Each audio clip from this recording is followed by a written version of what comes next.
Nasaan ka man ngayon? Dinala ng pagkakataon, nag-iisang humarap sa hamon, at hindi uurong. Kahit nasa malayo ka, saan mang panig ng daigdig, tinig mo'y makakarating. Pakikinggan ang iyong hiling, ang tinig Pinoy, karamay mo. Kahit saan dako ng mundo, isang mithiin, isang hangarin, marinig ang tinig natin.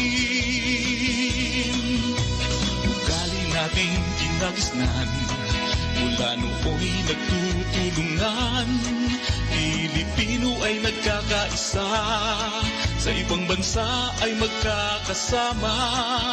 Isigaw sa buong mundo, nang marinig ang tinig mo. Tinig natin ay pagsasamahin, tagumpay ay magkakamit. Ang tinig Pinoy, karamay mo.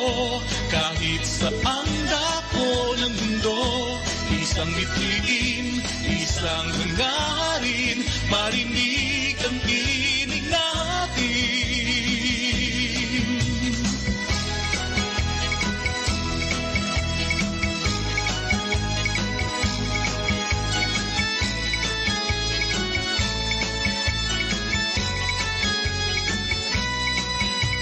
Ugali nating kinagisnan, mula nooy nagtutulungan.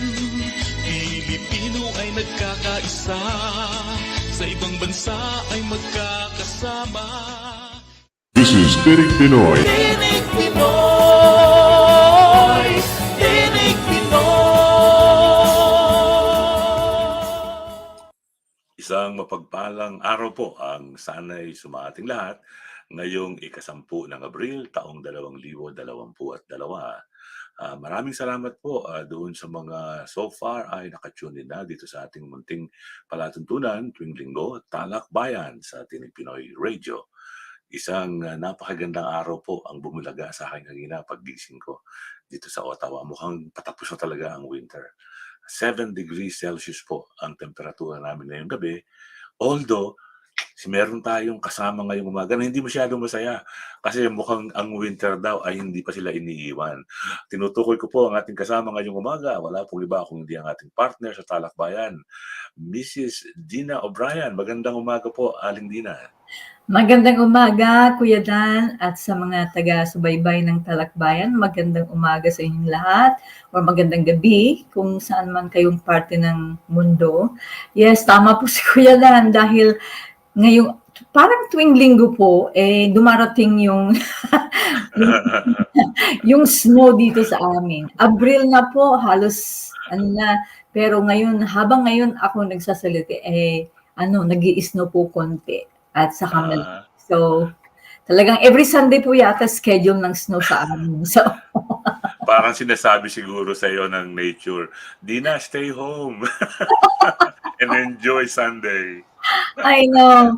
So, pero ano pa rin, nagpapasalamat pa rin kasi at least hindi na -10 or -20. It's just -1. So, that's something more pleasant. Yes. More pleasant. Yeah, you para can do sa Yes. Para sa kaalaman po ng mga hindi pa nakakaranas ng halimbawa 4 season dito sa North America, particularly dito sa Canada, ang pagpapalit po ng panahon ngayon po ay tagsibol, yun, spring. Yan ba Tagalog? Yan ang Tagalog, tagsibol. Wow. Pero pagdating po ng summer, nako, parang dyan din po sa Pilipinas ang weather namin dito. At masakit dito kasi mataas yung humidity. So, nanlalagkit ka talaga. Yan, di ba? Inaabot din po kami ng +30 dito. Kung minsan, maabot pa ng 40.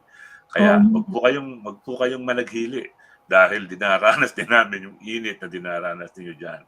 Although sa Pilipinas ngayon, merong isang bagyo na dumating, si AGATON. Siya po ang kauna-unahang bagyo na pumasok sa area of responsibility ng Pilipinas. So sana po ay mamaya-maya pag-usapan natin ng konti yung initial report tungkol sa nasabing bagyo. Mhm. Meron nagtatanong dito sa akin, bakit daw wala yata si chairman? Yan. Si chairman po sa kasalukuyan ay nasa Himpapawid. Galing po Mhm. siya ng Phnom Penh kahapon at siya ay kasalukuyan pang nasa eroplano, I am sure. Inaasahan po ang paglapag niya dito sa Canada. Actually, taga Toronto po siya, which is Mhm. about 5 hours away from Ottawa. Siya Yan, po one ay and a half expected. hour from me, kuya. Yeah, oh yeah. Mga hapon na raw po ang dating niya sa Toronto. Kaya hindi na siya makasasali sa atin dito sa Talakbayan ngayong umaga. Yeah. Mhm.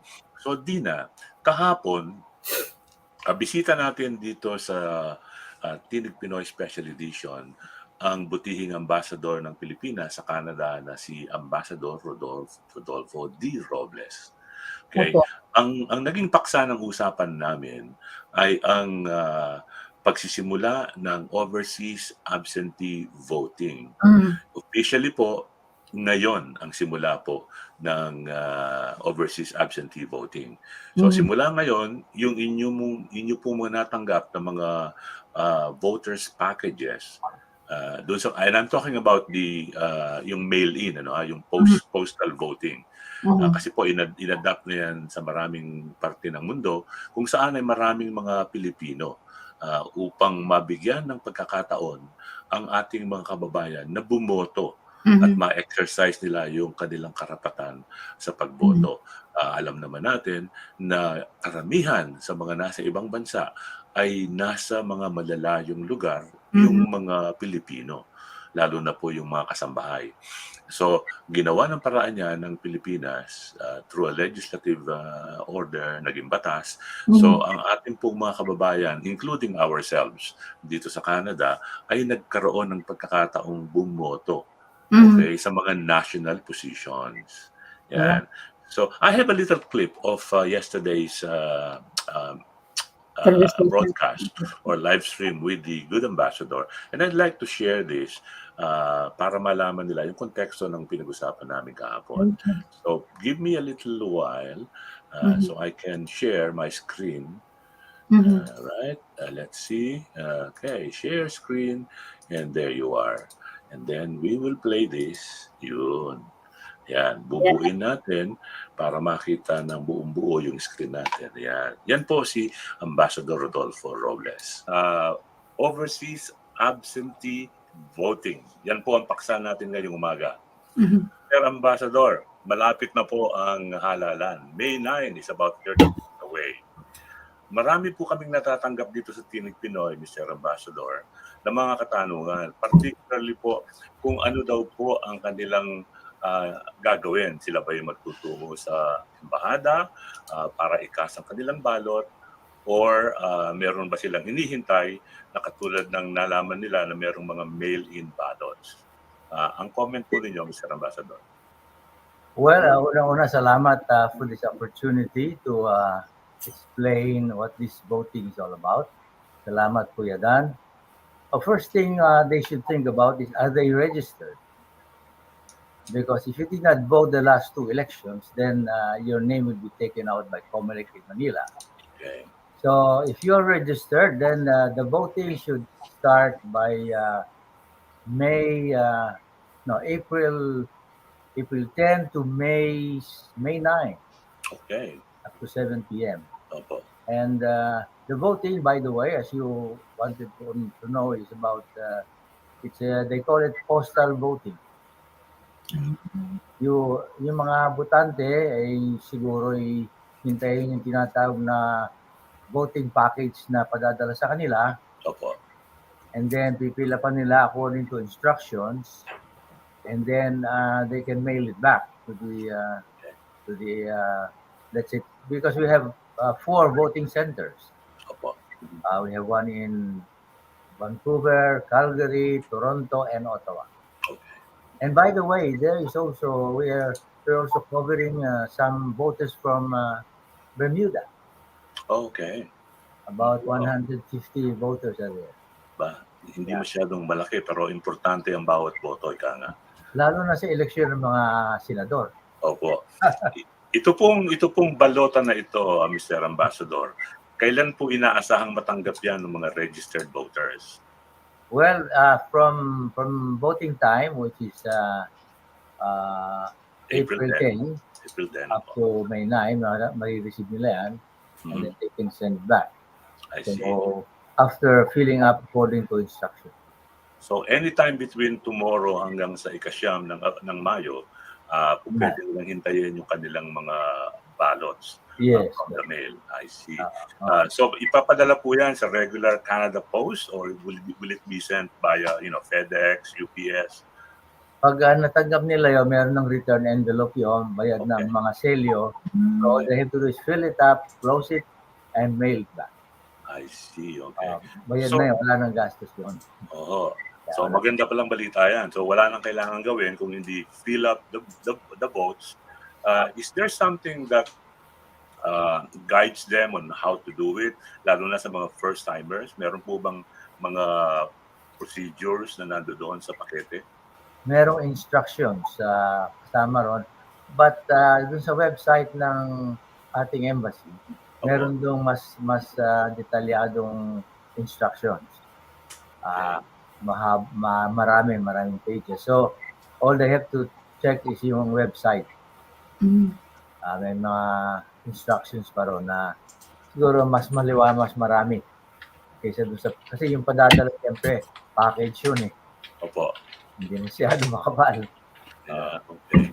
I'm trying to get to the embassy's website para ibigay ko sa kanila yung anyways, it's giving me something else, but I am sure kung magse-search po kayo ng embassy, type lamang ninyo Philippine Embassy Ottawa at lalabas po yung yung website ng embahada ng Pilipinas sa Ottawa. So nandun po, katulad ng binanggit ni Ambassador Robles, nandun po ang instructions on how to do the online voting. Sorry, not online voting. Postal. Mail-in voting or postal voting. Postal voting. Yeah, postal. Mr. Ambassador, ang ano pong mga posisyon ang pwede lamang ihalal o iboto ng ating mga kababayang registered voters? Well, sa ngayon, for this election, you have the President, Vice President, and Senators. Okay. Hindi makakaboto sa mga local candidates. Yung mga governor, vice governor, hindi kasama yun. Ayan. So, limitado po sa mga national positions. Ulit Yes. po, yung pong Presidente, Vice President, the 12 Senators, I understand also party list, Mr. Ambassador. One party list vote. One party list. So, pipili po kayo nung sandamakmak na party list na nakalista. Ayan. Okay. Yan. Naparami, no? Napakarami nga po. So, at least, ito. Okay, so balik po tayo dito sa ating munting talakbayan with kasamang Dina O'Brien. So, Dina, yan po, bahagi lamang po yan nung 30 minutes interview natin kay Ambassador Robles. Pero narinig po natin at nakita yung kanyang ibinahaging impormasyon. So simula po ngayong araw na ito, yung pong mga overseas voters na nag-register, I have to reiterate that or emphasize that, yung registered voters.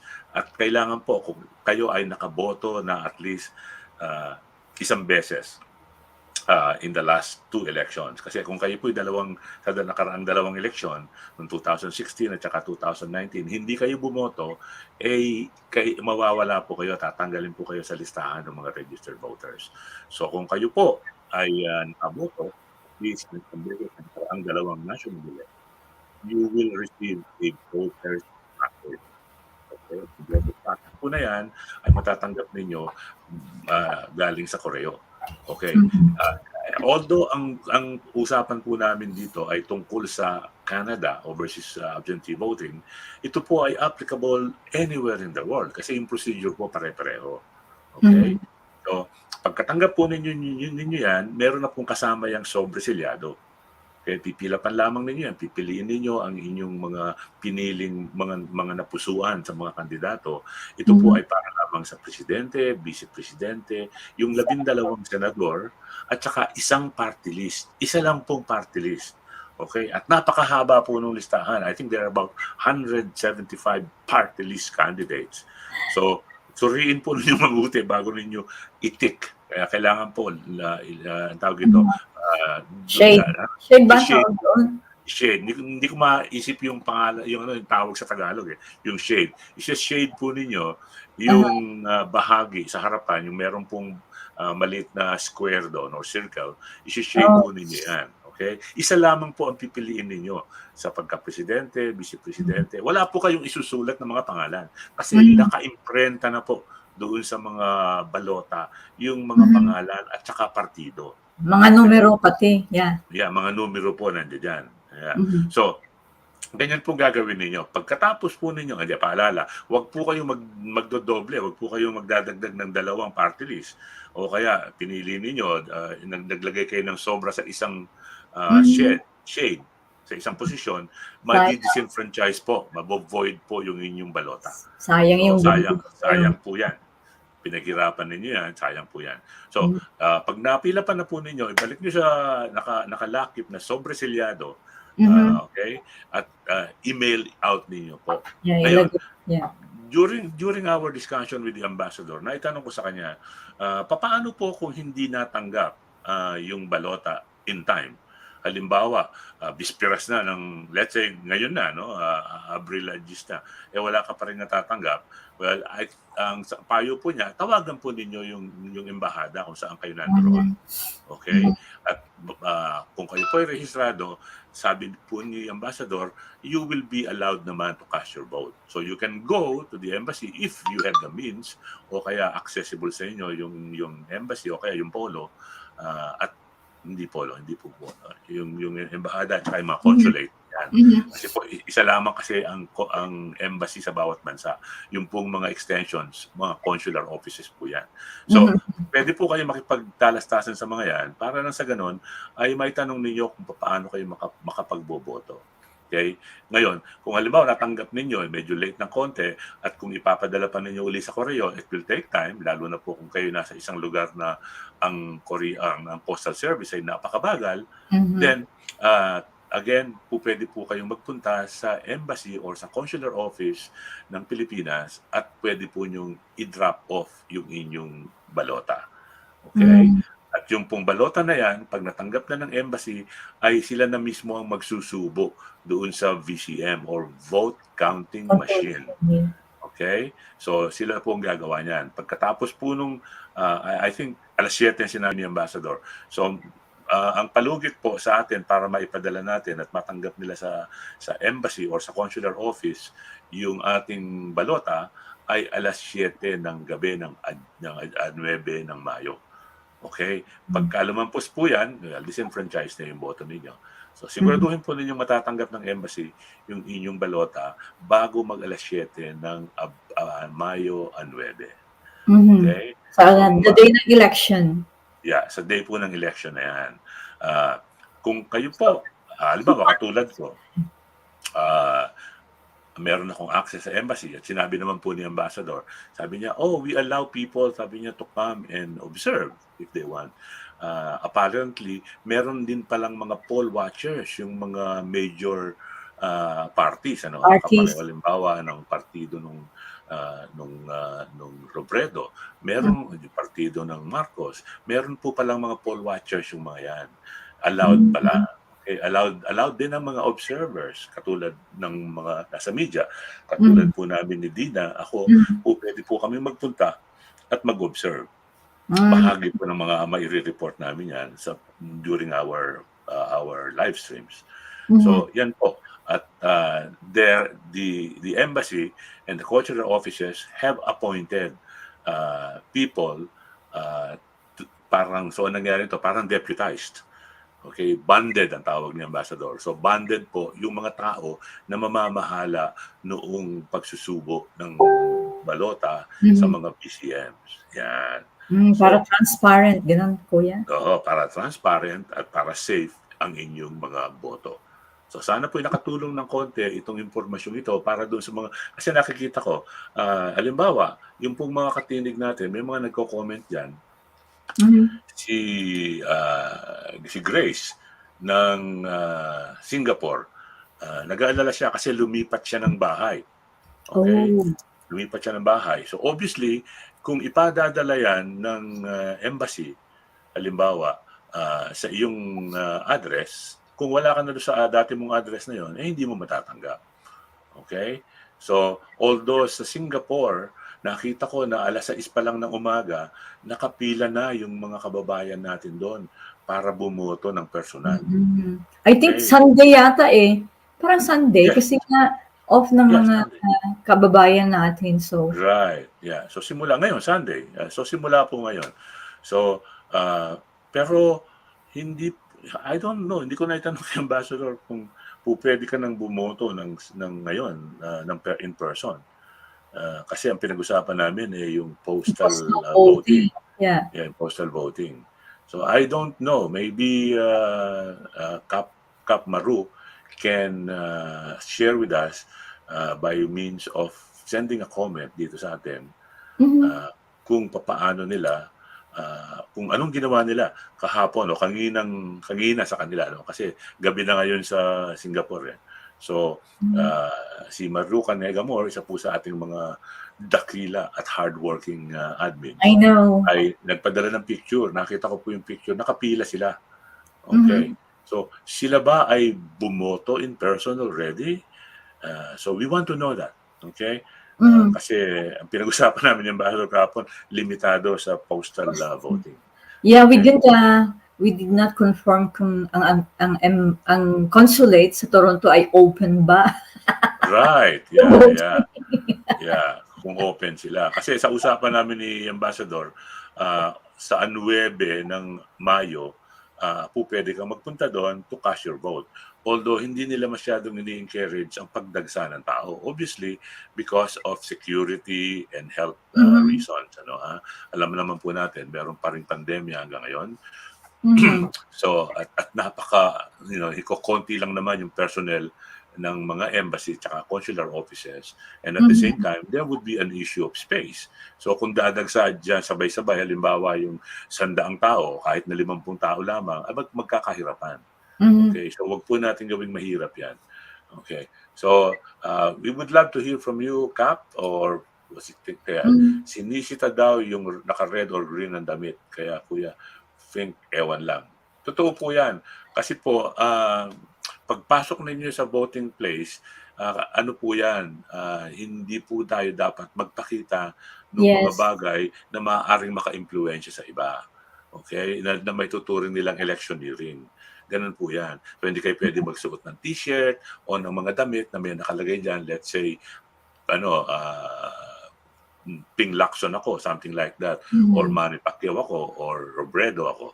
Hindi po pwede yan. So pati po yung mga associated colors na katulad ng pula, ng berde, ng pink, kino-consider po nilang bahagi yan ng electioneering. So iwasan po ninyo yan. Okay? Oo. Kasi po, alam ko po, isa yan sa alituntunin ng COMELEC na pag tayo, wag tayong magdala ng anong kulay. Parang pinagbabawal nga kasi baka isa pa yan sa dahilan baka hindi kayo makaboto dahil damit kayo ng may kulay. So neutral lang muna.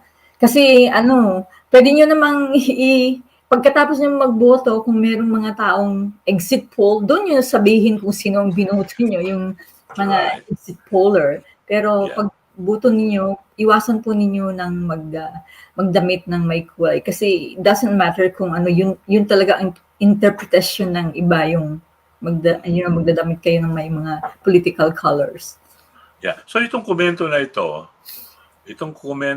ni Susan Crystal J, sino binato, nagtatanong siya ako, sino binato o binoto pala.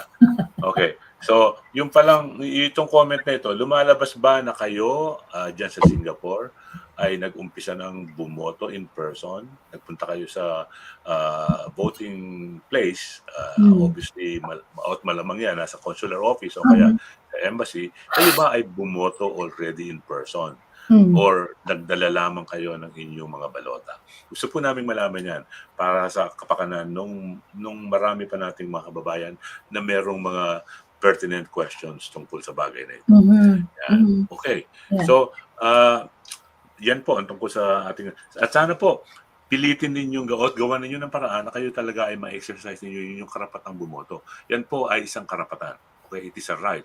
Okay? So, po pwede po kayo hindi bumoto, pero dahil kayo ay isang mamamayan ng isang demokratikong bansang katulad ng Pilipinas at dahil kayo ay concerned sa kapakanan ng kinabukasan nating mga Pilipino at ng ating mga anak at kanilang mga anak, tayo po ay magpunyagi. Pilitin po nating bigyan ng panahon ang pagboto ngayong darating na halalan.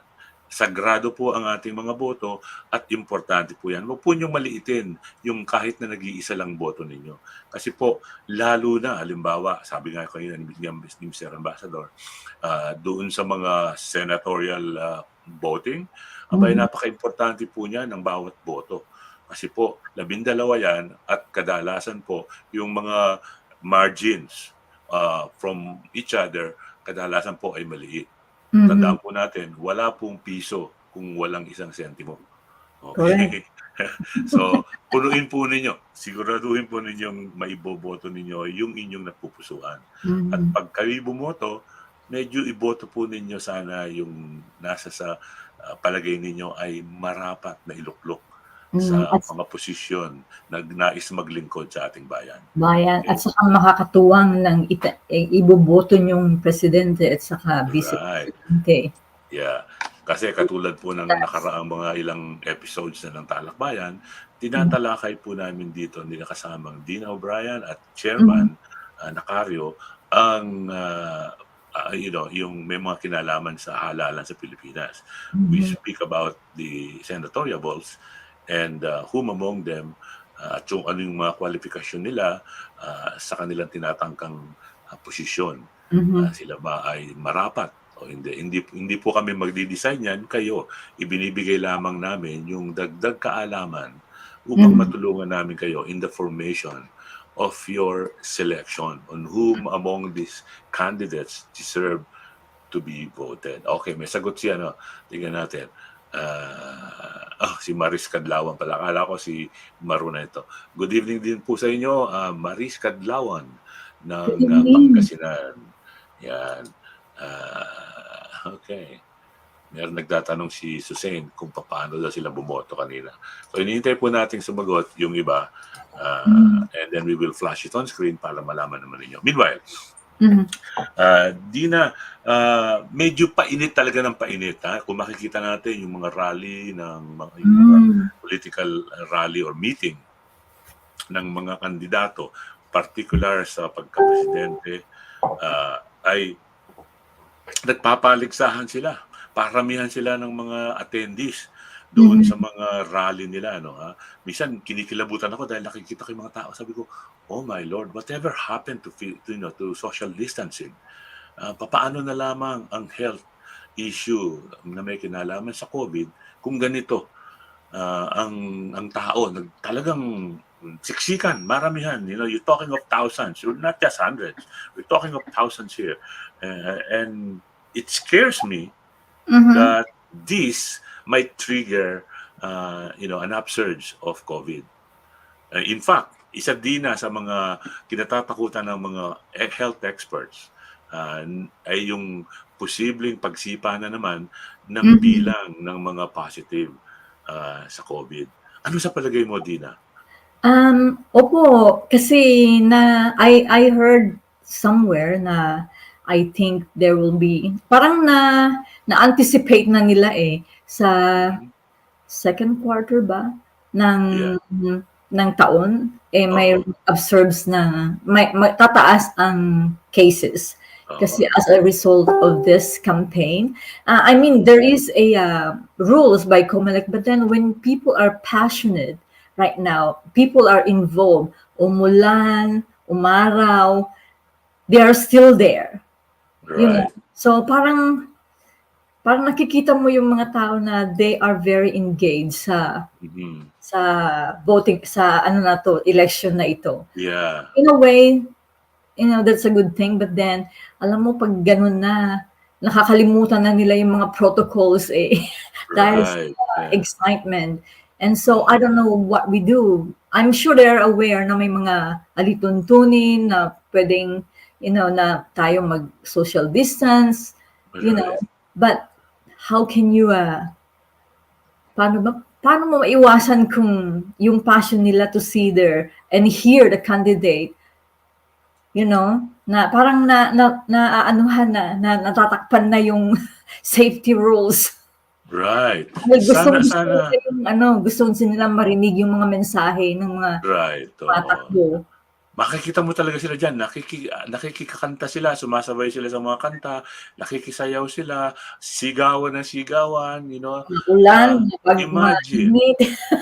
Yeah, imagine po natin, halimbawa lalo na po kung medyo hindi tama yung pagsusuot ng maskara, ng facial Mhm. mask, yung tilamsik po ng laway, sabi po nila airborne daw po itong COVID, lalo na itong Omicron, at napakataas ng pagkahawaan ng mga tao. So, sana po ay hindi mangyari yan. Magsilbing aral po sana sa atin at paalala yung nangyayari sa mga bansang katulad halimbawa ng China. As we know, sa Shanghai province po, isa sa mga pinakamalaking industrial provinces ng China, ay nag-lockdown po sila, hard lockdown. And you're talking here about 50 million at least Chinese. Alam po natin sa Hong Kong, sinimulan po ni Administrator Carrie Lam, halimbawa yung isang proyekto niya na sabay-sabay na itetest ang mga babakunahan at itetest ang 7 point something million residents of Hong Kong. So, ganun po katindi ang kanilang pag-aalala, concern para sa kaligtasan at kalusugan ng kanilang mamamayan. Sa Malaysia po, sumipa po, 12,000 araw-araw at least. Ganun din po sa Korea, 200,000 po at mababa na yan. There was a day na 600,000 South Koreans ang nai-report na nag-positive. Okay? And this even hits home. Ako po, yung mismong isa sa mga anak ko ay naka-contract ng COVID. She's a nurse and she was down for 2 weeks. Okay, and fortunately for us, she is now back on her feet at able to work again. So, mga paalala po yan. Sana po. Nandito pa po ang nandyan COVID. pa po. And Nandyan for pa po. me, yung aking partner sa classroom ko, kuya, nag-test positive siya last week. Saka dalawang estudyante ko. Yeah. So, it's like it's coming right at my door. Sabi ko, Right. it's coming right at my door. Kaya hanggang ngayon, nagmamask pa kami lahat. Nagmamask kami lahat. Indoor, outdoor. Yeah, so ganun po, ang pag-iingat po ay nasa sa atin. Hindi po natin pwedeng asahan ang mga authorities, health authorities, to always be there, monitor us, and tell us to do what we need to do. Alam na po natin yan. COVID po has been here for 2 years now. So by now, nasa sa atin na po ang pag-iingat. But as we know, alam naman po natin how disciplined most people are in countries that are known to us. Kalimbawa, alam natin ng mga South Koreans are talagang mga stickler yan sa observance of authorities. Pero tignan po ninyo, sumisipa pa rin. Kasi nga, hindi mo makontrol yung pagka-airborne na yung virus. May comment dito ang hinihingi nating comment, Kap Marucan Yegabor. Sabi niya, halatado daw, nakasuot kasi siya ng red. Anyways, mag-swimsuit daw siya ng red para bumoto. Okay. Hindi mo pa sinasagot, Kap, yung tanong namin kanina. So, kayo po ba ay bumoboto na ng personal? In other words, ibinibigay na sa inyo, halimbawa sa embassy, yung balota para pilapan ninyo and then ihulog ninyo sa vote counting machine. Okay, yan po ang tanong namin dito. Gusto po nating maibahagi yan. Okay? Second booster is waving here. Yeah, mga booster shots po ay sinisimulan na ng maraming bansa. Dito sa Canada, ang booster shot na pinag-iisipan nila ay yung pang-apat na. Pangalawa. So kasi first 2 shots, mandatory yun eh. Pagkatapos yung third, mas the booster. And then ngayon, iisip nila baka magbigay uli sila ng second booster. Yeah. Yan. So si Shielu Cas Lair ay bumoto na raw kanina. Okay, so ito ay sagot doon sa ating tanong. So bumoboto na pala sila. Okay. So advance voting yung sa kanila. Hindi mo po pwede sabihin lang na overseas absentee voting. Yan. So sa ibang bansa pala po pwede nang bumoto ng personal simula pa lamang ngayong araw na ito. Yeah, I think sa Okay. Singapore they are open for, yeah. Okay. Okay. So we are settled there. Alam na natin ang sagot doon sa tanong natin kanina. Maraming salamat po. Shelu Cas Lyre. Ang hirap ba? Ano ng pangalan niya? Taga saang ano kaya? First day kanina sa SG. Totoo po. Unang araw po. Okay, there you go. Yeah. So alam na natin ang sagot diyan. So pwede na nating iwanan ngayon yan. So, ang pinag-uusapan natin dito, Dina, bago tayo napunta kung saan. Although silbing paalala na rin tungkol sa COVID kasi isa yun sa mga bagay na gusto nating pag-usapan. Ang pangalan pala ni Shelu Cas Lyre ay Early Lucio. Ayun. Okay, alam na natin yan. Salamat po. Thank you. Sana po ipagpatuloy lamang ninyo ang inyong mga komentaryo. Hindi po namin nababasa lahat, lalo na po kung nag-post kayo ng comment doon sa, ano ba to? Yeah, okay. Ang gusto ko sabihin is that kung gusto po ninyong siguradong mabasa namin yung inyong comment, bigyan po ninyo ng permission ang StreamYard sa Facebook para ma-post namin ang inyong profile at inyong mga komentaryos. Okay? Pero kung gusto nyo makasigurado, bisitahin po ninyo yung YouTube channel ng Tinig Pinoy. Kasi dyan po, pag nag-comment kayo, automatic, makikita namin. Okay? Yan. Meron daw pagkakaiba, sabi ni Shelu. May kakaiba ngayon. Okay. Yeah, okay. Hindi ko alam kung yung kakaiba, but if you can share it with us, that would be nice. Salamat, Early Lucio. Okay. Pinag-uusapan natin, Dina, kanina, yung paramihan ng mga nag-aatenan sa mga rally ng mga kandidato. No, merong lumabas na recently, yung pinakahuling polling or survey, Yeah.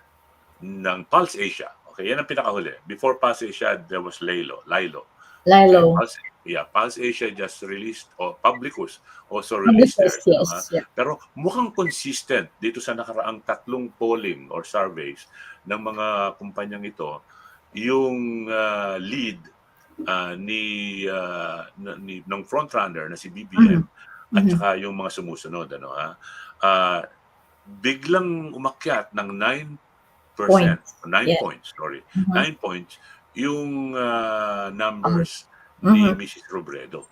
Bumaba naman ng 4 points yung numbers ng front runner.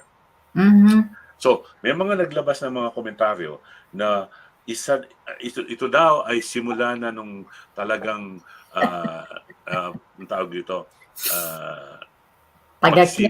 pag-akyat ng boto, dala ng ang mga tao daw ay nag-umpisa ng ma-realize na talagang karapat-dapat maging Pangulo si Mrs. Robredo.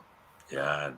Tapos malabas, natatakot na raw ngayon yung mga UNITEAM. Kasi nga, biglang sumipa ng 9 na puntos ang resulta ng polling para kay Mrs. Robredo. What do you think, Dina? Is this trend really going to happen and eventually overtake the biggest or big, so it's a big lead, 32 ang difference po, 32 points ang difference between BBM, the front runner, and Mrs. Robredo, the second placer. Ano sa palagay mo mangyayari? Trend? I mean, iisa pa lang, this is the only first time na tumaas si Mrs. Robredo, di ba? So maybe kung sa susunod na 2 or 3 na survey at patuloy ang pag-akyat ng kanyang, percentage points, then maybe we could say it's a trend, di ba? Pero ngayon pa lang siya umakyat ng 9%, di ba? Sa kakaibang 4%, sabi ng mga statistician, pag more than 5%, so maybe it's significant. Pero right now, sinasabi nila na hindi pa siya significant na change kung 4 points lang ang binaba ni BBM. Now, for Mrs. Robredo, 9%. So, kailangan doblehin niya yun para in the next or more. Kailangan 16% daw dapat ang itataas niya sa next na survey. So, is it possible? So, maybe, pero mahirap. Yun ang sinasabi. So, let's see. kung ano, siguro ang reason out ng sa kabilang parlor na kaya tumaas kasi nga nag-house to house sila or something. Right. But we don't know. Sabi, yung Yeah. iba naman sabi nila, kasi they spend the 20M for tweaking the survey daw. Yun naman ang Okay. sinasabi. So maraming espekulasyon na hindi Yes. natin po pwedeng i-verify Yes. kung ano ang katotohanan, di ba, Dina? Mhm. Pero yung pong nakaraang kumpanya na nag-release ng kanilang survey, yung Pulse Asia, Mhm. medyo magkasalungat po yung opinion na pinalabas ng Ah. dalawang executives. Si Ana Tabunda, siya Mhm. po ang parang in charge ng research sa Pulse Asia, ay Mhm. nagsabing, kapareho na sinabi kanina ni Dina, statistically insignificant yung pagbaba ng numbers ni Mr. Marcos. Si Holmes naman, yung pong CEO ng Pulse Asia, ay nagsabing, parang sinasabi niya na, kayang-kaya yan, posible pang mangyari yan. Basta't ganito, ganon. Lumalabas pa nga na parang nagiging sinasabi ng mga critic na si Holmes ay nagpapakita ng kanyang pagkiling kay Mrs. Robredo. Well, let's face it, tayo po ay mga normal na individual at meron tayong usually preferences, may kinikilingan po tayo. Halimbawa dito sa Talakbayan sa Pinoy, it's obvious that Mrs. O'Brien favors BBM. Okay? Full disclosure po, ako po ay dating kritiko ng mga Marcoses. Pero sa ngayon po, dahil wala akong makitang mas pinahahalagahan ko yung kanilang magiging kontribusyon sa bansa, nakikita ko yung mga plantilla nila, so pinapaboran ko po yung kasalukuyang frontrunner. Okay? Hindi ko ipagkakailayan. So huwag na po ninyo ako akusahan na kumikiling ako. Tayo po ay normal na individual. Pagka wala po tayong, hindi po tayo po pwedeng mag-fence sit, sabi nga nila. Because when you do that, you're neither black nor white, then nothing happens. Kasi hindi po kayo marunong magdesisyon. So, basta pag nagdesisyon tayo, siguraduhin po natin, pinag-isipan natin yung desisyon na yan. May comment si Facebook user. Siya po ay nakikinig daw sa Arar, Saudi Arabia. I'm proud to be Daisy Joy Cardoso. Okay. I both of you. Hindi ko masyadong maintindihan yung mensahe ni Facebook user. Although payo ko lang po para mabasa namin, makita namin ang inyong profile, katulad halimbawa ng mga ganitong mga komentaryo. Yan, nakikita po namin yung profile picture at saka yung buong pangalan. Bigyan po ninyo, bago kayo mag-comment, bigyan ninyo ng permission ang StreamYard. Okay? Para ma-post at lumabas yung inyong profile. Para ma-acknowledge namin kayo properly. Pero maraming salamat po. Pagpatuloy po ninyo ang inyong mga comments and sana po i-share ninyo ang ating munting talakayan ngayong umagang ito or gabing ito kung kayo ay nasa sa Asia at sa ibang bahagi ng mundo. Okay. So, mukhang pareho kami ng pananaw ni Mrs. O'Brien na itong mga numbers na ito, kung ganito lamang ay hindi masyadong makaapekto sa resulta ng eleksyon. There are only today, being the 10th, 30 days na lang po. Isang buwan na lang po ang nalalabi upang mangampanya ang ating mga kandidato. Okay? So, tayo po, sa part natin, yung pong mga nag-iisip na halimbawa ay may manipulado lamang itong mga number na ito, palagay ko po, mahirap sabihin na totoo yan kasi 3 or 4 po na polling bodies, mga private companies po yan, ay halos pare-pareho ang mga resultang inilalabas. So, pwede na po natin sabihin na okay, reliable itong itong mga polls na ito. Yeah. Although, well, I mean, Pulse Asia, I think they have a good reputation. I can say that kasi nga, my husband organization used them before nung there was a time na as a private organization, right. and he's very impressed daw how yung methodology na ginamit kasi his organization engaged them to do public survey sa mga projects nila and and that's how they managed to come up with a solution. So sabi niya reliable sila and they're very professional, sabi niya. So Yung pong mga polling companies na to ay hindi lamang lumalabas pagka-eleksyon. Ito po ay mga private companies who are engaged in conducting polls or surveys sa mga produkto, mga commercial projects, mga government projects. Binavalidate po nila kung ano, halimbawa, ang pulso ng masa. Mhm. So, hindi lamang po sila involved sa polling pagdating ng eleksyon. Tandaan po Correct. natin yan. Yeah. So, O saka there is, policy making. yeah. Yeah, So policy making. there is a reputation at stake here. So let us not minimize the value of these polling companies. Okay. So moving on, sa kasalukuyan po, merong lumaragasang bagyo sa Pilipinas. Si AGATON. Yan, nabanggit natin kanina to. Silipin nga natin to. Medyo nakakatuwa yung pangalan nung bagyo, no? AGATON. Reminds me of that comics before. Pareho tayo. Pareho tayo. Si Atty. AGATON. Agaton. Yeah. Oh my goodness. Okay. So ito pong dating low pressure area na to na namataan outside the Philippines ay ngayon pumasok na sa LPA or sa Philippine Area of Responsibility, o PAR. Yeah, Okay. PAR. Yeah. At ito po ay ngayon ano na po, naglandfall na po sa Eastern Samar. Okay. Apparently, meron na daw pong mga casualties. Isa daw po ang so far ay na-report na nasawi at marami na rin po ang mga na-injured.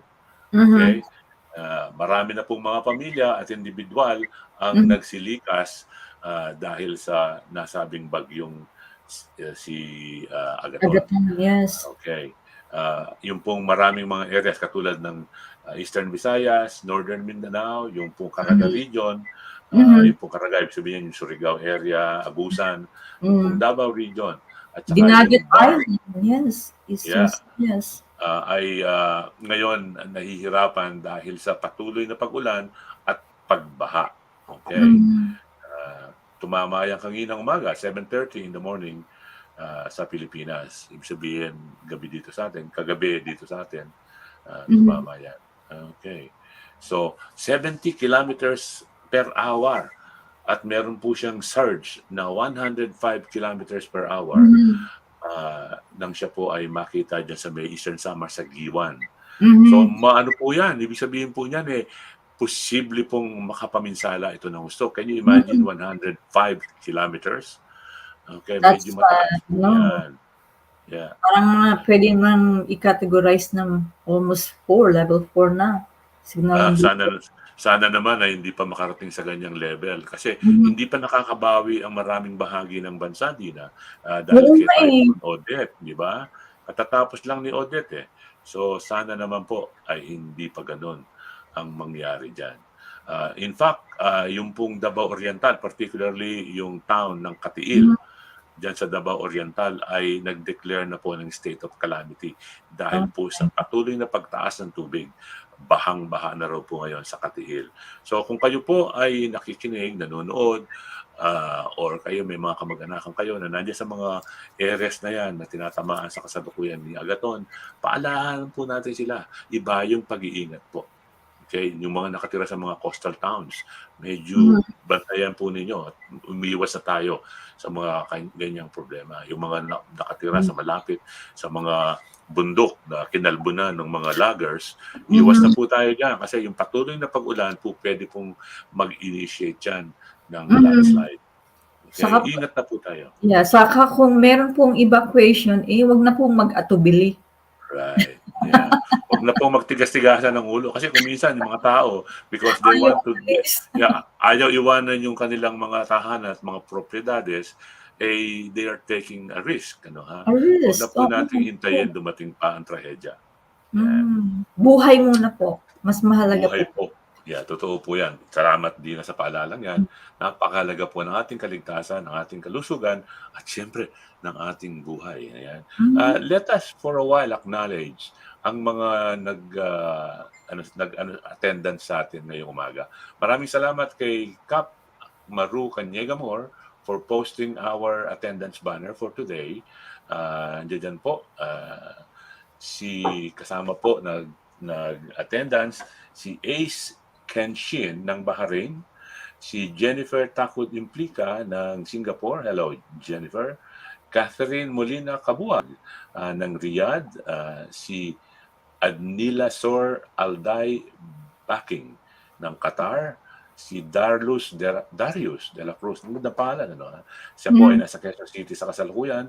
Si Katinig Zenaida Morales Fernandez ng Kuwait. Yan. Si Erlina Legaspi po. Napakagandang picture. Ang sarap ng ngiti ni Erlina. Siya po ay nasa Singapore din.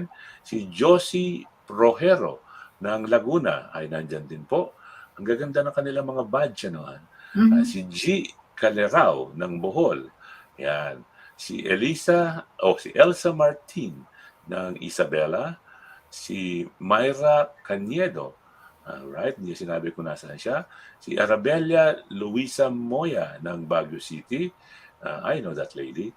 Si Ara Amoyo ng Pilipinas. Yan. I think Ara is one of those who submitted. Incidentally po, simula bukas naman, April 11, ang umpisa ng submission ng entries para sa Calendar Girl Season 3.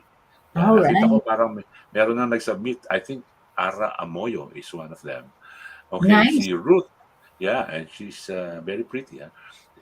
No offense. Wala pong ano. Ruth Baby Tiger of Calamba, Laguna is also with us. Si Pearl Boycer Sarmiento ng Macau. Si Rani Potot ng Lapu-Lapu City. Mylene Bagon, count me in daw po. Ang ganda naman ng inyong badge. Si Wayne Wagner ng Nueva Ecija. Rather pretty lady. Raquel Lopez of Morocco. Wow, Morocco. Wow. Nice. Si Boyet Kuntaria Emboltura ng Singapore. Si Mila Sabiniano. Kami po ay nakikiramay kay Ma'am Mila Sabiniano. Meron po siyang post dyan na deserves respect and condolences. Si Domingo Bayangat, nasa Spain naman. Wow, tignan mo nga naman. Global. Si Alcosin Llanes ay present din. Parang ang background niya, parang Singapore din. And then, Relly Angeles. Yan. So, yan po ang mga nag-post sa ating attendance banner ngayong araw na ito. Maraming salamat po sa inyo lahat. At again, maraming salamat kay Admin Maru Canyegamor for posting our banner for today. Galing naman. Yeah. Global viewers. Okay. Si Susan Crystal J daw is watching pero maingay, nasa trend daw po kasi siya. Well, salamat po sa inyong pagsubaybay. Sana po ay meron kayong mga kahit paano mapulot ng mga impormasyon dito sa aming munting talakbayan ngayon. Unfortunately, hindi natin kasama si Chairman. So sana po, safe travels to you, Chairperson, or Chairman. Yan po ang pangalan, Chairman. Okay. Sa himpapawid ko po siya. Yep. So present din daw si Andrea Serna Ison. Hello. She is also in Singapore with love. Yeah, sarap pakinggan, with love. Ang pagmamahal ay importante. So huwag po natin kalimutan yan. Okay. So Dina, tignan natin. Natumbok na ba natin lahat ang gusto natin pag-usapan? Yes. So at this point, mukhang na-cope na poko na natin yung mga dapat natin pag-usapan. So, Dina, in about 7 minutes time ay makakasama natin si Member of Parliament, MP Rechie Valdez ng Mississauga. Siya po ang kauna-unahan at nag-iisang babaeng nahalal na Member of Parliament na merong lahing Pilipino po. Okay? So si Member of Parliament Valdez po ay makakasama natin at 10:30. Tama ba? No, 10 o'clock. So, at 10 o'clock, we will be with her for at least 30 minutes. So, tignan natin. Tignan ko lang. Okay. He's, trailblazer. Oh, yeah. Yeah, she is. And she is well-spoken. So, nais talaga natin siyang makapanayam dito sa Talakbayan. Particularly, dala nung na-table na budget for 2022 ng government. Yan. So, asan na ba ito? Alright. MC ano po? MP ang tawag diyan, 'di ba? Yeah. Member of Parliament po. Yes. Okay. Bakit hindi ko makita yung comments? Nagtago po. Yeah. Hindi ko makita yung comment. Okay, let's see. All right. So, Dina, ano ang palagay mo dito sa sa inihaing budget ng liberal government? I think it's, I guess, bago nila i-table tong mga ano na to, I was hoping that ni-research na nila kung ano talaga ang pangangailangan ng ating mga citizens. So, I was, gusto ko yung, there are parts of the budget na talagang I think we could all benefit from it. So, there are issues in there are, sa budget na yun, there are things that I agree and would like to come to fruition. Katulad na gusto ko yung dental benefits, yung housing especially. Housing is a little bit difficult kasi parang kulang yata tayo sa housing. Alam ko kasi, you can tell kasi, parang marami pa sa atin ang hindi pa nakakasarili ng bahay. Right, yeah. Yeah. So, isa yan sa dahilan sa ating, yun na naman, mga immigrant katulad natin is, yan ang ating biggest investment, yung magkaroon ng sariling bahay. Right. But then, hindi lamang siguro tayo mga immigrant ang concern. Para sa ating lahat. Yeah, sa ating lahat. Concern natin yan. Ano? Lalo na, Dina, na ngayong paparating na taon na to, and more in the coming years, ang level of immigration has been raised. Ano? I think for this year, 440 ba o 420 ang inaasahang papasok sa bansa bilang mga immigrants. Anong magiging consequence yan? Magkakaroon siyempre ng demand for more housing. Sa kasalukuyan po, salat na ang supply ng pabahay dito sa Canada. Okay? And then, yung mga bahay naman, yung mga private homes, ay napakamahal ng mga halaga. Alam mo ba, Dina, na as of February, ang average price ng mga bahay dito sa Canada ay 816,000. Wow! Napakataas niyan, di ba? So, tayo, halimbawa, yung mga hampas lupang katulad ko, halimbawa, magkakaroon pa ba ng pagkakataon na magkaroon ng oportunidad na magkaroon ng sariling bahay? Magiging mahirap. Yan. So, may mga proposals, actually, in a way, approved na ito, table na ito, na makatutulong sa ating mga mamamayan dito sa Canada. Tutugunan yan ng gobyerno, pero gusto nating malaman buhat sa isa sa mga miyembro ng proponent party ng liberal kung ano ang kahulugan nito sa kanila at kung ano ang magiging kahulugan nito para sa mga mamamayan dito sa Canada. At saka paano nila gagawin yun? Exactly, paano. Yan. So inaasahan po natin any moment now kukonekta si Member of Parliament Rechie Valdez. Hindi ko alam kung pinopronounce ko ng tama ito. I think Rechie is the right one kasi Rechie. Rechie Valdez. Some people call her Rechie, but I think it's Rechie. Yes.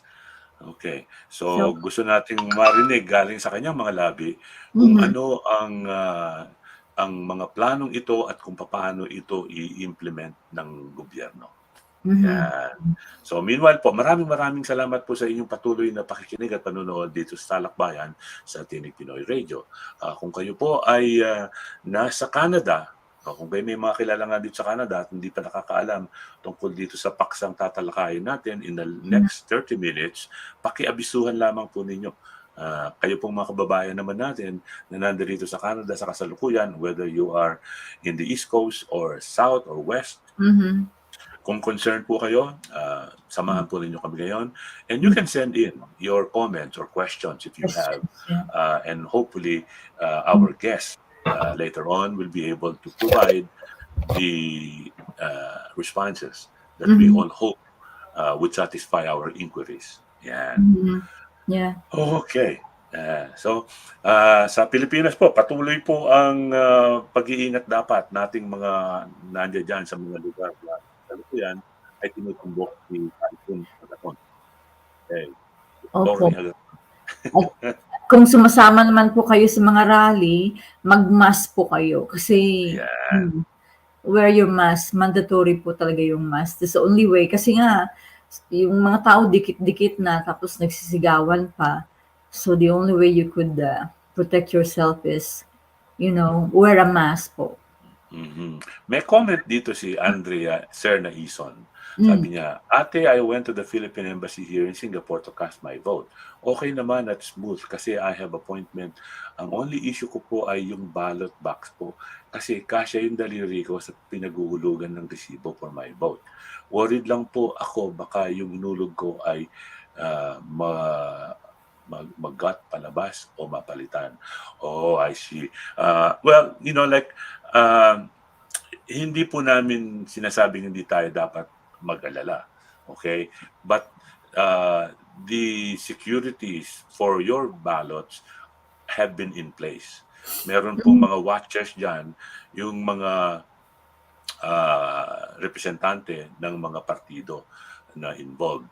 At meron pong mga banded, okay, or deputized personnel ng embahada o ng consular office, kung kayo nasa mga consular office, na nagsasagawa ng tamang kaparaanan para ma-secure ang inyong mga boto.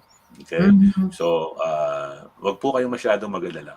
Ang ipag-alala po ninyo ay yung bumoto ang mas marami. Kasi po, hindi sapat na tayo ay nagwo-worry. In fact, hindi natin dapat po na i-advertise yung ating takot na baka mamaya merong paraan ng mga pandaraya. Kapareho na naging resulta ng usapan namin ni Ambassador Robles kahapon, tiniyak po niya that there are security in place to secure the sanctity of our ballots. So, wag po kayong masyadong magalala. Don't worry, In fact, may mga watchers from different, nandoon sila lang. yeah, Okay. So mahugot. Hindi po pwedeng gawin yan kasi meron pong sa bagay, kung talagang may mga tao na determinadong gumawa ng hindi tama, mangyayari yan. Pero hindi naman po siguro lahat ng mga taong involved sa proseso nito ay merong ganong mga madilim na pakay. So, wag po tayong masyadong magalala at baka maging dahilan po yan para yung iba mawalan na nung ganang bumoto. Sabi nila, ay, magdaraya naman wag na lang. No, it's not gonna help. Yeah. Hindi po makatutulong yan. Negatibo po yan at mas maganda po na encourage natin ang maraming mga kababayan natin, kaibigan, kapamilya na bumoto. Siguraduhin makaboto para yan po ang isa sa mga pinakamabisang paraan para ma-neutralize yung mga posibilidad ng pandaraya. Yeah. Okay? Yeah. Wala pong pundasyon yung takot natin na madaya, pero upang matulungan natin ang ang kaligtasan ng eleksyong ito, then gawin po natin ang marapat. Tayo po'y bumoto. Okay? Bumoto po tayo. Do not miss the opportunity to cast your ballot. Your voice is as important as the other voter. Correct. Pag hindi po kayo bumoto, ibinigay ninyo, ibig sabihin, ang karapatang magdesisyon para sa inyo. Okay? Don't let other people to decide who should be serving our country. Okay? And you're doing that pagka hindi kayo bumoto. Yan. Correct. So, okay, we're still waiting for MP Rechie Valdez to connect. Okay? Saka umpisahan na natin yung pagkakaisa. Right. Yeah, umpisahan natin yung trust in the system. Yun lang ang pwede nating gawin, right now. Yeah. Fear of the unknown is not going to help us. So, Right. So nag-comment ulit si Andrea Sir Naison na Dina. Sabi niya, salamat daw. She's just worried na kasi yung boto niya is counted. I yeah, wanted valid my naman vote. yan. Of course. Valid po yung concern ninyo. Pero wag po nating hayaan na yung takot natin ay maging dahilan upang hindi tayo magbumoto. Okay? In fact, dapat pong maging motibasyon yun upang lalo tayong lumabas at iboto natin ang ating tinig. Yan. Importante po. Tinig Pinoy. Ayan, sama-sama tayo. Yeah. Yan. Kahit saan, kahit kailan. Yun po ang slogan ng Tinig Pinoy. Yes. Proudly serving the global Pinoy. Yan. Yes, For correct. 30 years now, since 1992. Wow. Yeah. So Dina, inaasahan namin na ikaw makakasama namin dito sa So, 30th. Yeah, 30th. We're already making arrangements for an exquisite evening of celebrating the 30th anniversary of Tinig Pinoy Radio. Ganun po katagal ang Tinig Pinoy Radio. Sounds exciting. 30. It should be. I'm as excited as many. Okay. Sabi niya, first day of voting daw today. Sabi niya. Okay. So who is Ajoy? Hello? Who is Ajoy? Are you able to hear me? So Jerry, give me one second. Hello. Hi. Just trying to connect MP Rechie Valdez to the. Okay, all right. So Actually, Okay. we have Okay, MP Rechie Valdez. Yeah. So is AJ joining us? Oh, he's not. There you go. Oh, he's just setting up. Yeah. Okay. So as we have been speaking about our special guest today, let's all welcome Member of Parliament Rechie Valdez. Magandang umaga po, MP Rechie. Magandang umaga po, MP Rechie. My name is Dina O'Brien and I'm from Waterloo. It's nice to have you over TalakBayan. Welcome po. Yeah, mabuhay. Magandang umaga po sa inyong lahat. Thank you so much for inviting me to join this morning. Well, it is definitely our pleasure to have you with us today, MP Rechie. Am I pronouncing your name correctly? Yeah, Rechie. it was Rechie Valdez. Okay. Mukhang hindi real time, mukhang may delay ng konti. Anyways, MP Rechie, the 2022 budget for Canada has been tabled. And we in Tinig Pinoy are concerned with the provisions in the said budget. I look at it. I didn't read the 200 pages budget. It's too long for me. Okay, and most likely I won't understand most of the terminologies there. But for the sake of those like me, mga hampas lupang katulad ko, Or me. yeah, or Dina, I see this budget to be a bit more of a restrained budget, which is peculiar considering the reputation of the Liberals and in conjunction with the NDP, yung bang spend. Why is this approach now taken by the government in position, Rechie Valdez? Yeah, thank you so much. That's a great question. I think what I'm going to do is just confirm, can you hear me okay? Because that's the most important thing. Yes, yeah, we can hear you, ma'am. So if my screen is lagging, I apologize if I look funny on the screen. But That's fine. No, you look fine. great.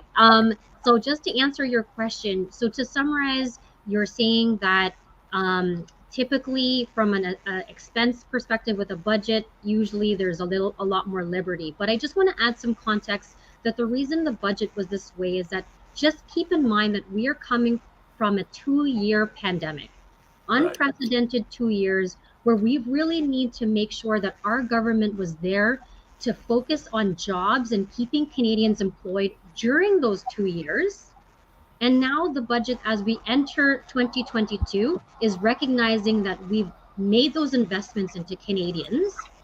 And I'm so happy to say that our economy has been able to rebound, and Canada has seen, as a result of that investment into our jobs and our employers and our Canadians, that we've had the best job recovery in the G7. and we've recovered 112% of the jobs lost. So the reason why this context is really important is we're not coming from a place where our economy has been has been going without a pandemic.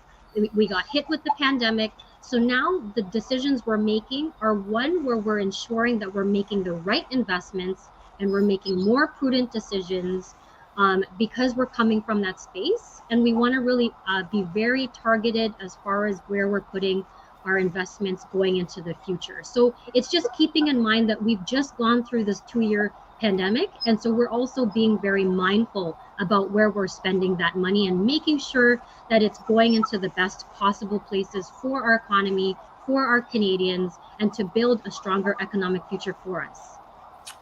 Thank you. And let's talk about the places that you have referred to where the investments are being spent. Okay, I'm particularly concerned about the housing issues that Canadians like myself are experiencing.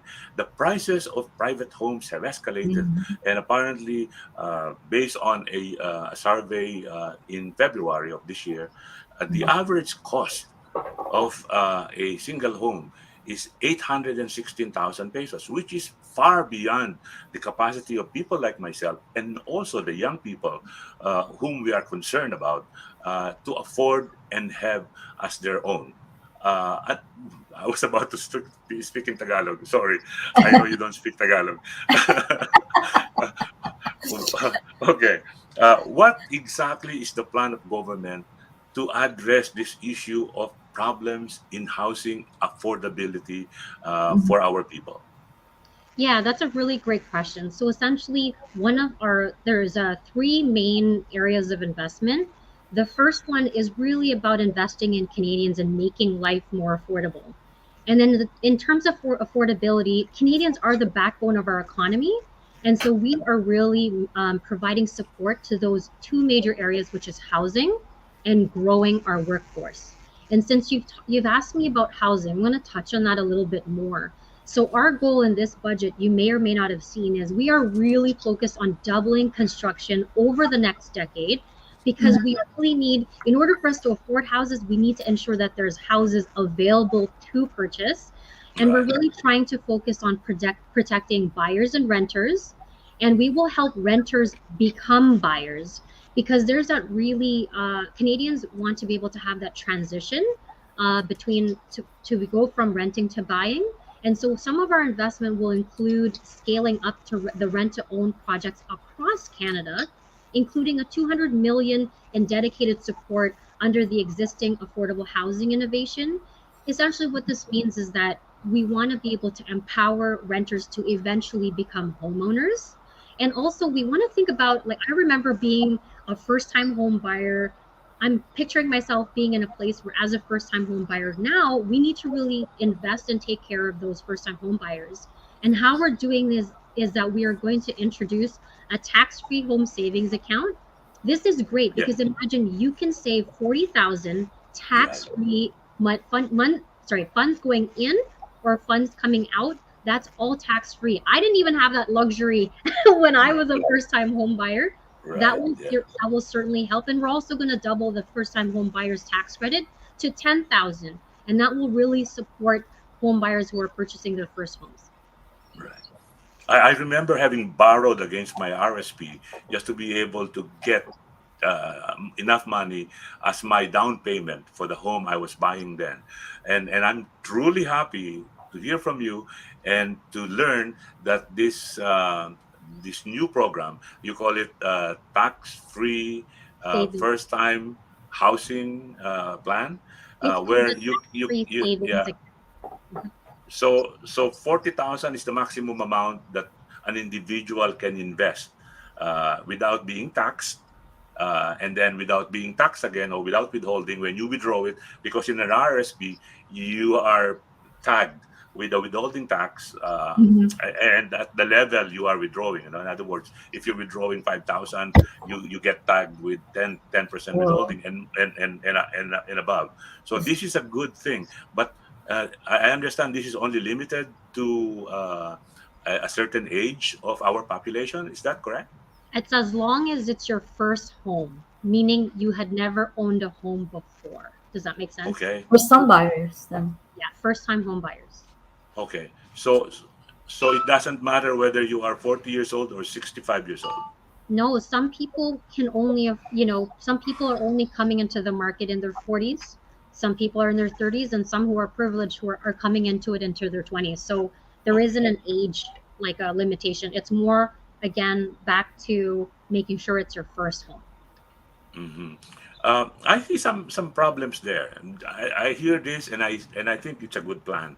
But given the cost of rental these days, and I know you spoke about it already, Mhm. how can a current renter, for example, a 30-year-old individual who is in the workforce for the last 10 years and is making enough money, but not enough to save away, for that home project, how they're already paying so much in the rentals. In the rent, yes. How can they put and set aside more money to save for these tax-free home savings?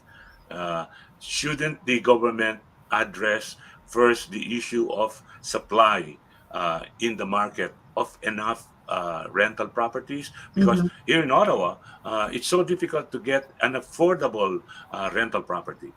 Mhm. MP Rechie? Yeah, so just as I said, I'm going to reiterate just to answer your question is supply is a critical thing. Without it, you won't be able to put people in homes. So again, we're going to double the construction over the next decade, which Mhm. is a tremendous effort. That's a huge investment. We're going to double our initial numbers. And then we had in existence the Rapid Housing Initiative. So 1.5 billion over 2 years will extend the Rapid Housing Initiative, and this will create 6,000 new affordable units.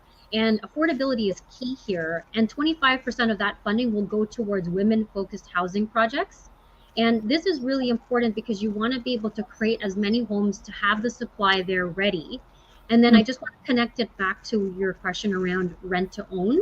So the rent to own is something that is new, and Minister Hussein is very motivated to work with the provinces, work with our peers to make sure that when we're defining what the future is for the rent to own initiatives, we're going to be there to support nonprofits, to help co-ops, developers, and those rent to own companies to help build that bridge for the future and for those to make it more affordable to, again, once again, the key word is to transition.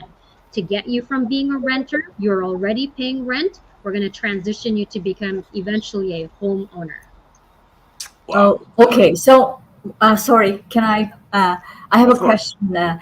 Okay, so you doubled the construction, right, to address the supply of housing. And now, when this housing materialize, will you be able to prioritize Canadians or foreigners are allowed to? There's a lot of foreign investment here buying houses here and there.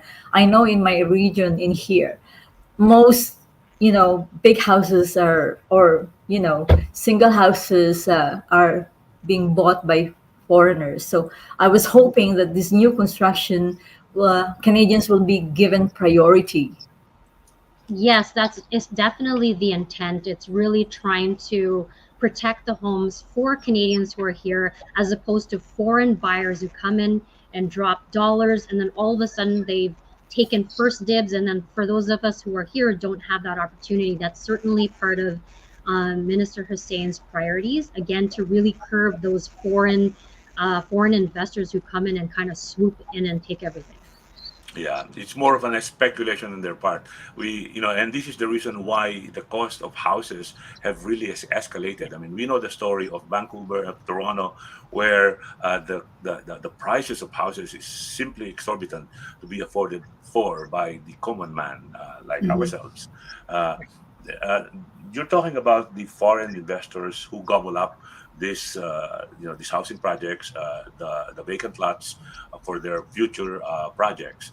I understand that there is a period where uh, this plan has banned such foreigners from acquiring properties in Canada. Is that true?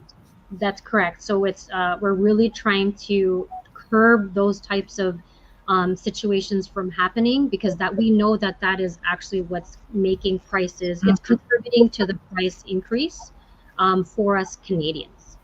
Yeah, I have one simple question. I love so far what you're talking about regarding housing and how this will address the issue of housing affordability and availability in the country.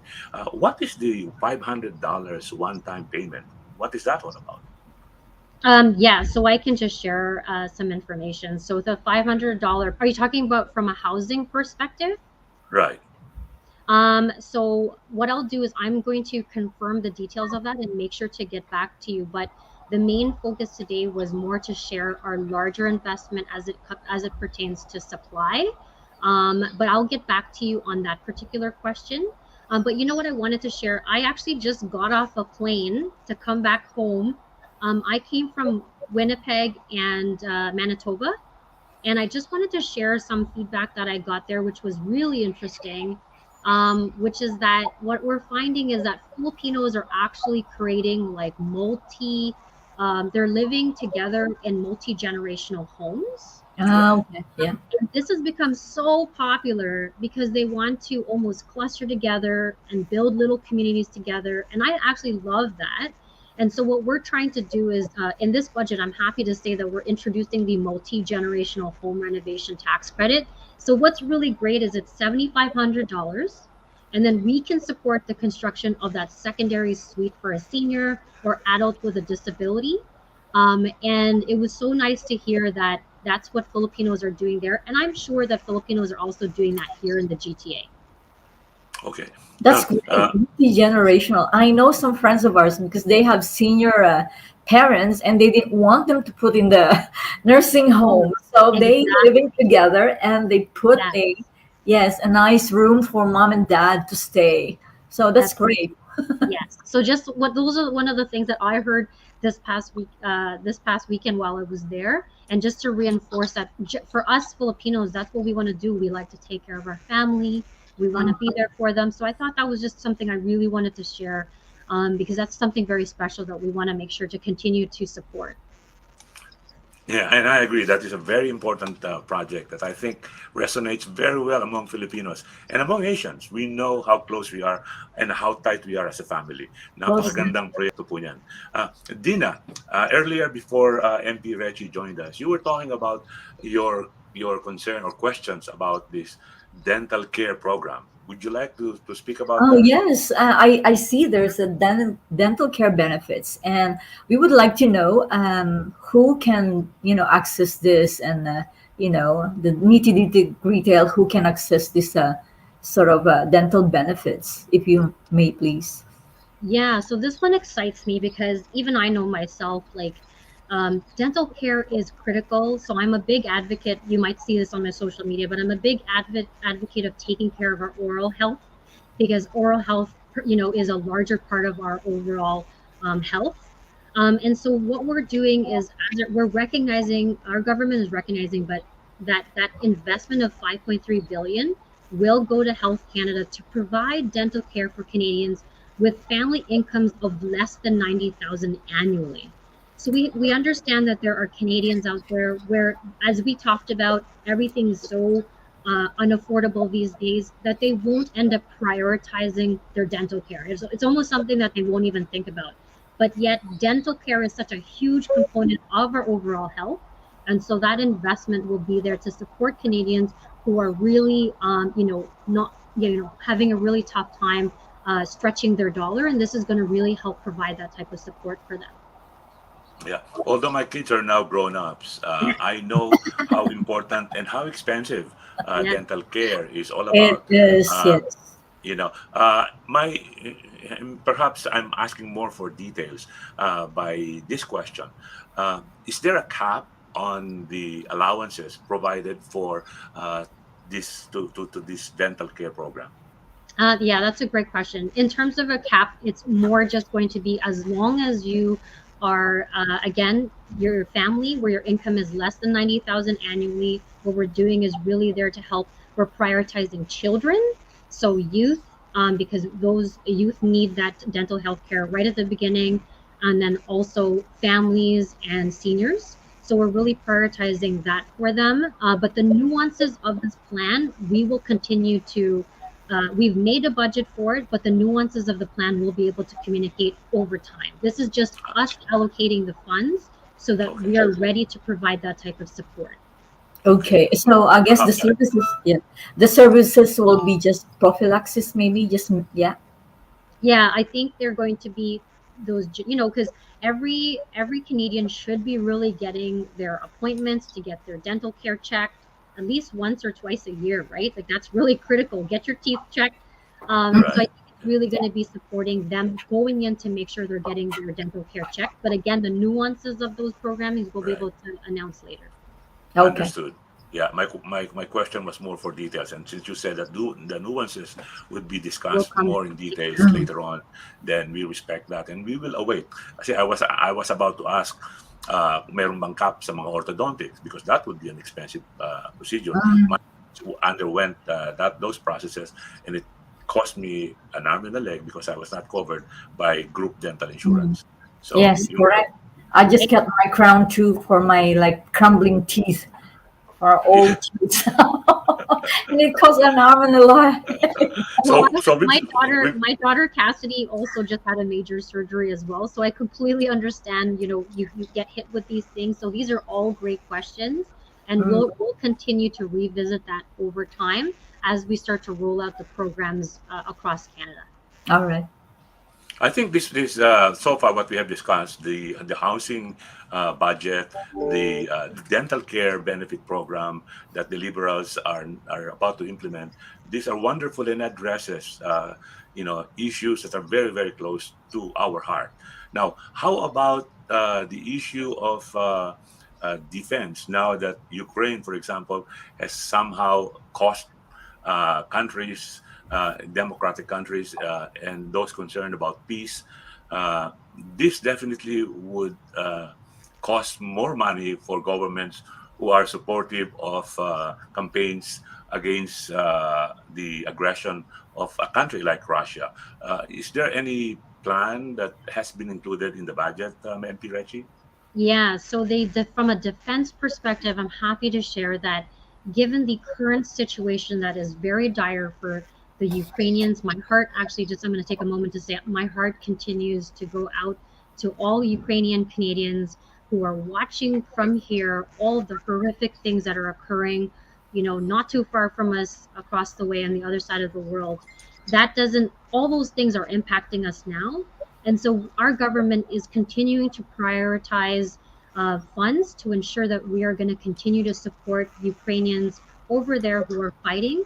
But in addition to Ukrainians, we're also further investing on our own defense here within Canada to ensure that we're also doing the proactive steps to protect us as well and our borders. Okay.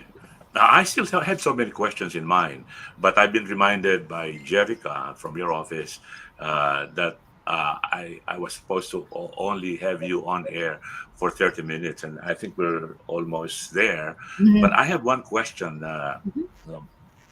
We had here in Tinig Pinoy guest the chairman of CHED, the higher education in the Philippines, Popoy de Vera. And he spoke about the programs that they are implementing and have reaching out to the Canadian government for the accreditation of foreign professionals. And we're, of course, talking about the Filipinos being accredited with their professions back home. Can you speak a little about this, MP Rechie? Absolutely. So I'm just really happy to share that I also got to meet him in person in Ottawa a couple weeks ago when he was here. And I also met his incredible team from the Philippines who are really there to advocate for foreign credential recognition because it's very important. So for this budget, I'm so happy to share that we are providing $115 million over 5 years, and $30 million ongoing. So what we're going to do is expand the foreign credential recognition program and help up to 11,000 internationally trained healthcare professionals per year get their credentials recognized and find work in their field. And so this is really tremendous because it also supports projects. So you're standardizing national exams because it's actually Right. that's the sweet sauce. Mhm. Easy to access that information, faster timelines, and we're reducing the red tape because there's a lot of barriers to the foreign credential recognition for healthcare Agree. professionals. And so all that money will go towards all those nuances to make sure that we can really recognize Filipino Canadians when they arrive here. And so we're working through all those along with the provinces, and as you said, with our relationships that we've had, and we're starting to build across the way in the Philippines. Yeah, this has been a long awaited realization of what we have been harping about for the last 30 years of my existence in Canada.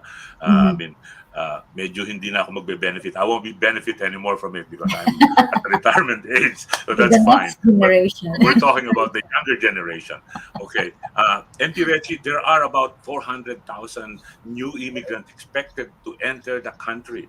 And hopefully among those would be professionals, particularly affiliated in the health industry, whose accreditation can happen. I mean, how positive are we that this will happen? I'm here to support it. I know Minister Fraser and his team are very motivated to support it. Here's some hope that I can give. If there's something positive that has come up from this pandemic, is the fact that our healthcare workers have demonstrated that we've been there for Canadians. So I want to shout out to all our healthcare workers across Canada. They have proven and have worked so hard. And so that recognition will require us to become more proactive so that we should be, because before we were reactive, right? Now we're going to be coming to a place where we're going to be proactive, make sure we're getting those, our nurses and our healthcare workers, giving the recognition that they have so that we're ready for whatever is to come. And so that's what's motivated us to be able to make these types of investments. And there's all these other things too that we're doing to help, facilitate a timely and efficient entry for all those growing number of visitors, workers, and students. So there's a lot of updates, but I just want to say that Minister Fraser and team are working very hard to support us, and I'm here to continue to advocate for our Filipino Canadians. And so I'm very, very hopeful that a lot is going to transpire very quickly. Yeah, it's a great investment in the healthcare system because, we might get the next pandemic and we'll all be ready. Exactly. Right. Exactly. That We need is- to that be is prepared. definitely- Yeah. Yeah, that definitely right. should be a concern. Getting ready and preempt any adversity such as the COVID pandemic. Okay, do we still have a few minutes of your time? Yeah, sure. Okay. So far we have discussed, and I love so far what we have discussed. But these are more expenses, investments and all. How about in the area of growth? How do you expect the economy to grow? What programs are in place to make this happen for us? Okay, so I'm a mom of two. So Okay. one of the most exciting things that I can actually say, and I can't believe this is happening in my time, but as you know, with Budget 2021, our government made a historic investment of 30 billion over 5 years to build a Canada-wide early learning and childcare system. This is huge because 13 provinces and all territories have signed on, including Ontario. And so by the end of 2022, childcare fees will be reduced by an average of 50%. And so that basically equates to an average of $10 a day for childcare. And that really means that we're going to have more women or parents enter the workforce and contribute. And there's nothing more that we can do for this economy from that. Doing that alone, that will increase our GDP by 1.2% over 2 decades. And that is from putting our investment into ensuring more individuals, including women in particular, can enter the workforce, contribute, help us grow the economy. And that is a tremendous, that one thing alone is a differentiator. And I'm proud to say that I'm part of the government that has helped support spearheading that, because that's giving back to us. And I know I've worked hard. If my childcare was $10 a day, I would be the happiest. My kids are all grown up, but for all the moms, think about all the people right now who have children They have so much to take care of. That is a huge investment into our economy, 100%. Yes, that's right. And while you moms go for work, we, as the early childcare educator, are going to provide the best quality care for your kids. So we should be included in that too, right? There you Yeah, go. and you know what, Dina? Sorry, I'm going to jump in because I'm so glad you said that. So for all of you who are listening, please understand that this is going to create tens of thousands of new spaces for childcare because we're going to have more people interested in putting their children into care. So if you're an early childcare provider, if you're thinking about going into school, this is the time to get educated so you can be part of that huge surge in growth in that area. Wow. Okay, well, I can only say wow so far with what we've heard, and like these are all planned moves by the government, and we're hoping that they will come into fruition. Uh, you know, the next time we speak with MP Rechie.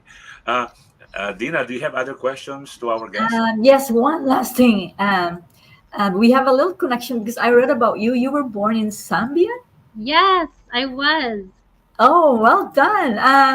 We live in Zambia for a long time, and my son was born in Kenya too. So there's a little bit of connection there. Oh, that is so lovely to share. So I lived there for 9 years before growing up in immigrating here to Canada and growing up in Mississauga. So shout out to all our Zambian Canadians, Filipino Zambian Canadians. We have a budding community. We have about 23 families that moved here, Dina.